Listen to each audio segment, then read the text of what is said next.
interesting segue. I'm here before you today because we lost a sister in her 20s to environmental poisoning out of the Tarpon Springs area. So that was back in the 80s.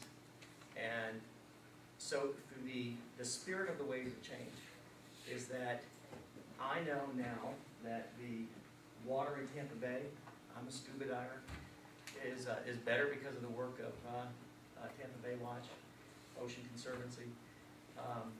So what's happening around us collectively is what's going to make a difference.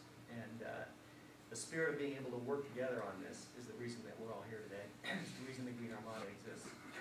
So, having said that, when we were at the World Ocean Day last year, we were so taken by the spirit of cooperation and trying to get something done on a broader level that the Green Armada committed itself to the waves of change actually at that moment in the work that Dave and Dr. Brown have done. And that has progressed to the point now where these things have really come together. We were one of the first organizations to pledge our support to waves of change. And Dr. Brown is now actually the chairman of the board of directors of the Green Armada, which really means that we pledged all of our resources to this effort and to Dr. Brown's effort to try and help change the world and the oceans here. So we're completely in support of that and where that's moving. The Green Armada itself, again, like the rest of the groups, is trying to make a difference. We also have thousands of volunteers across the country as this has caught on. But our main focus this year, in addition to cleanup efforts as they go on a daily basis for us, is something that Dr. Brown mentioned as World Oceanfest. So this is an open invitation to everybody here. We have, in cooperation with the City of Tampa, Mayor Iorio has pledged the entire downtown area. Her legacy is the Riverwalk. And so from the aquarium all along the river, we're going to have a festival that's going to span 4 days from October 22nd to the 25th of this year. There's information in the back with my colleagues. I invite anybody interested to pick it up. Waves of Change will be an integral part of what happens at World Oceanfest. There will be a tent there with organizations and bring other constituents and get the word out. We will collectively work to change things here. This will be a festival in the spirit of Dr. Brown's words. We're trying to make this fun, working with Live Nation on national acts coming in for entertainment. We're talking with Emerald about a Ocean Chefs event. There's big fun things planned. There's going to be a family day associated with it, a film festival, and names people will recognize to draw people. As a matter of fact, the gentleman who runs Gasparilla is running this event for us. And so we're talking about something on that magnitude, all focused on one thing, which is getting the word out about the oceans and making Tampa Bay a center for focus on what's important. So important as you can look out the back window here on the vitality of this area. And so this will all come together that way. In addition to that, the Green Armada has pledged, the reason they mentioned the company name here is our corporate assets have been turned over to Dave and Noel, and we're doing a lot of rich media text things, but if you want to get to the kids today, you're going to get to them through Facebook and MySpace and the other collaborative areas and ways, and we're bringing that kind of expertise and donating it to the cause in an effort to reach people in a different way. So. Well, thank you very much, Vince. I wish you hadn't said that your corporate assets have been turned over to me, because I get the next slide out. But seriously, Vince, thank you very much. We need more festivals, more rituals. We had the privilege of being in Washington on the inauguration festival. 2 million people, and we were on the streets because we were filming some stuff. It was still there. It was unbelievable. And I said to someone, well, even the police were very polite and all the rest. I said, no, it's a new America, new energy. We want to get a new energy release as we feel about things oceanic. And I hope your festival, the Oceanfest, will spark that sense of relatedness to the ocean and to each other. So you can do it here.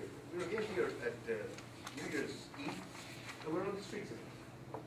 And for that New Year's night, you had an incredible festival on the streets.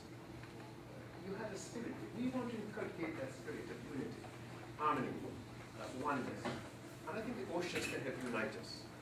And so my hope is, sir, that your fest will be starting this year. So thank you very much.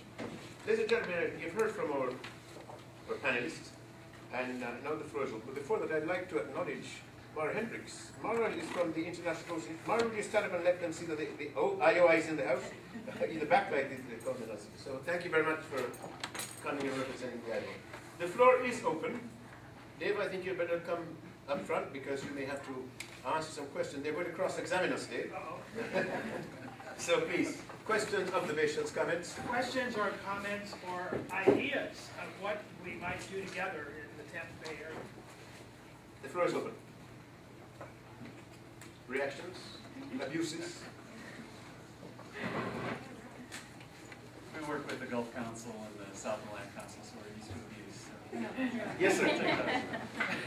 My name is Frank Jacqueline. I'm the Florida Staff Director for the Sierra. I'd like to see mention the video.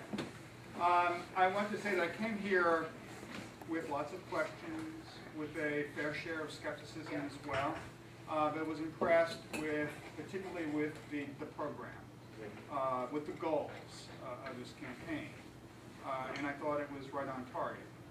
So my question is, what is the process for developing the program, the campaign, that will accomplish those goals? What's the process of involvement? It is just local projects here or there, or is there a larger process at work? Well, thank you very much. The process is evolving, but there are two specifics. We are a global organization from the International Oceans Institute. We span many countries. We're trying to design two pilot projects in the United States. One in the Tampa Bay and one in the area of Key West.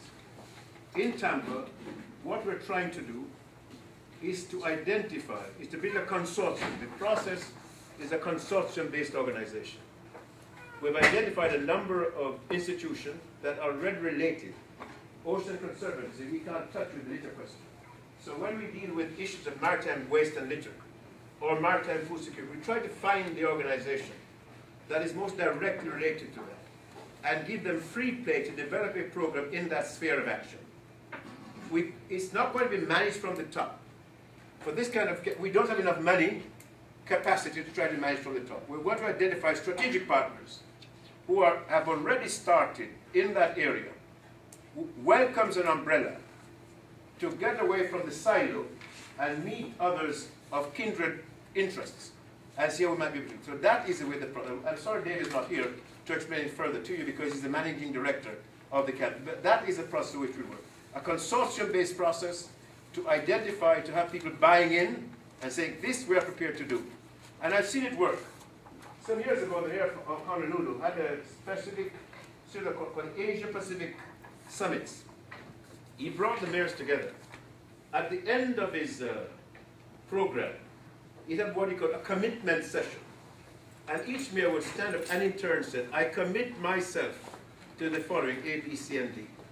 And we'd like to develop a kind of commitment session this after the end of our exercise. So we said, we're committed to doing the following. So I hope I've answered your question, even rambled a little bit, but you see where we're trying to go.